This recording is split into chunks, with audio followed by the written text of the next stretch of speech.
For the work that we're talking about, what we're much more interested in is behavior chains, linked behaviors that flow without a break in the activity and with the primary reinforcer at the end. We really care about those beautiful sequences of freestyle moves, but you can't get to those behavior chains until you understand how to create each link in the chain, right? You can't get the whole link of those behaviors until each individual behavior is fluent. That's your first job. This overview is beginning, you have an idea of a behavior you want to teach, through to the end. The piece we're going to pull out today in the limited time I have is to be able to let you be comfortable with the mechanics of clicker training, but also to get some structure and comfort in shaping, okay? In creating behaviors in the way that's most flexible. Surely the timing of the click matters. There's no way around that. It's both the power and the burden in some ways of clicker training is we've got to pay some attention to time. And I'm going to suggest to you today in the limited time we have that your timing is a perfect correlation with whether you know what you're looking for ahead of time, before the dog even comes out, that you're really clear on what that clickable behavior looks like, right? Because classical conditioning works whether you intended to or not, and classical conditioning always means 2 events in sequence, routinely, over and over. The emotion of the second one spreads backwards in time to affect the first one. That's all classical conditioning is animals learn to anticipate. It's a really effective skill. And so what's going to happen is if a thrill is happening and then something the dog doesn't like, that thrill isn't so thrilling the next time.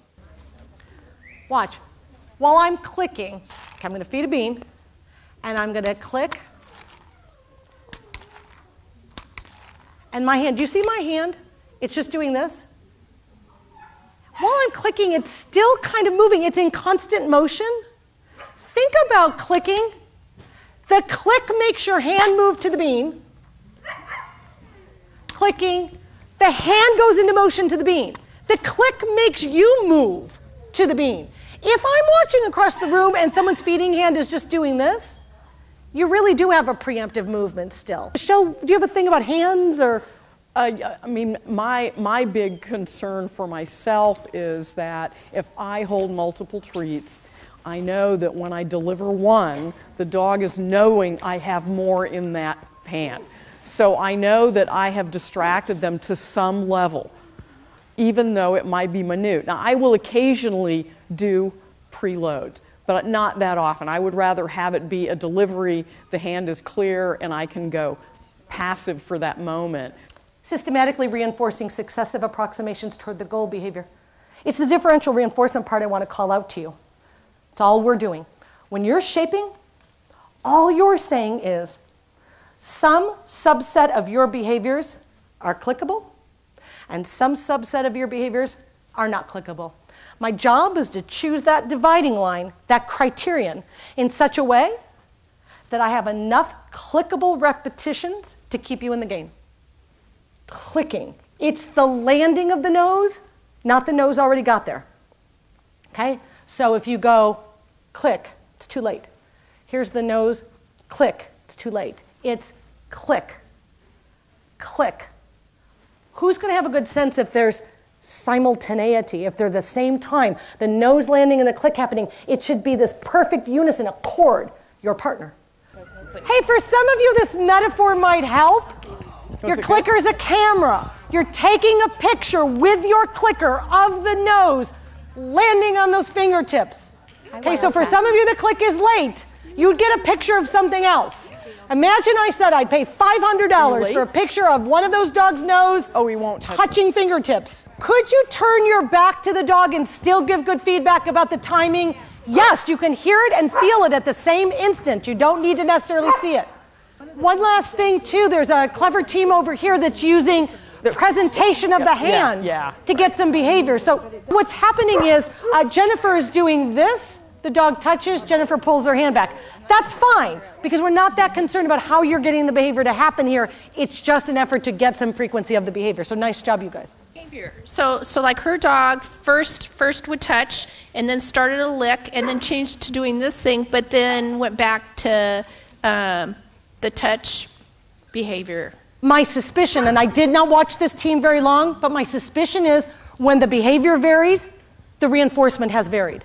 So usually what you see is some difference in the behavior when either the reinforcement varies or your reinforcement criteria included all of those. So you're saying they're all good enough, right? Which is fine. I didn't tell you to be precise about the behavior. I don't care about it at this point.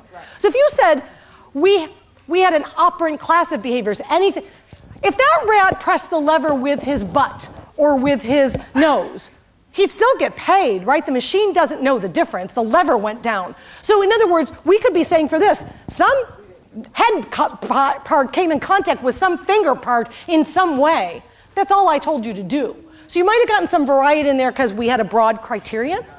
There might have been a little variability in the timing too, but I wasn't watching you guys. What is true, though, is that's a really good example of how the timing of the click will change behavior. So in other words, if you're timing your click the moment the dog touches, you're not going to have time for a change of behavior. Does that make sense? Yeah. But if your click is just a split second later, the dog has time to go, well, maybe they want to push this time. Maybe they want that. So let's say you were getting a mouthy behavior on the target. You need to click sooner. These are just two textbook definitions of what reinforcement is. And I, last night, put some words in red.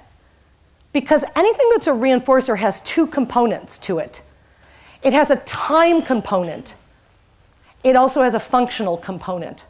So anything that might be a reinforcer to the animal has to come at a particular time, and that is contingent on a behavior. You have to maintain the behaviors you like in one way or the other. Again, I can't ask you the question because you've got the answers. So the opposite of reinforcement is no reinforcement. I think our intuition is the opposite of reinforcement is punishment. And so a, quote, balance trainer, close quote, is going to say, how could you not use carrots and sticks? If you use clicks and treats, you've got to use corrections. They balance each other out. And of course, a clicker trainer is going to say the balance is in, I click and treat some things, and I don't click and treat others. And that's as clear a dichotomy. It's as much differential reinforcement as I could ever get with reinforcement and punishment. So remember that your choice about what to do with your criteria isn't based on your own feeling about not being goal-oriented enough. It's based on data. So you're looking at that count of clicks and saying, what is the repetition of clicks, that rate? Tell me about what I need to do about criteria. You'll have information to help you make that choice. So if you only had 6 clicks in that minute, I'm going to help you, Michelle's going to help you, Dorothy's going to help you brainstorm ways to get more clicks in. Okay, that's a pretty low rate for most dogs. So know that you're making some decisions based on the data you just got from your little experiment. Session was fairly successful. Cooper's natural instinct is to put his paws up on the chair. Okay. So I've been really working on early clicks before he gets his paws up. So we had, and that's our criteria. I think a little earlier we had talked about changing the prop to something higher. I had borrowed Alta's stool, high stool she's been sitting on, and suggested you use that. Was that not helpful? It was a little too high. Okay. And so that was even more, I was worried he was going to jump up, to really put his paws up because, counters and stuff don't deter him. That was not a deterrent, that high stool. And so I'm hearing you say that we're adjusting, so where our emphasis is to not get extra behavior. Paws on the chair in addition to the head on the chair, you're clicking a little earlier than you might have been.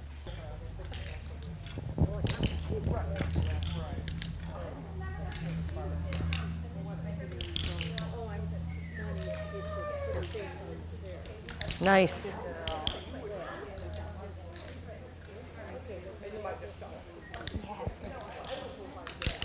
Okay, stop. Really nice. That was really nice.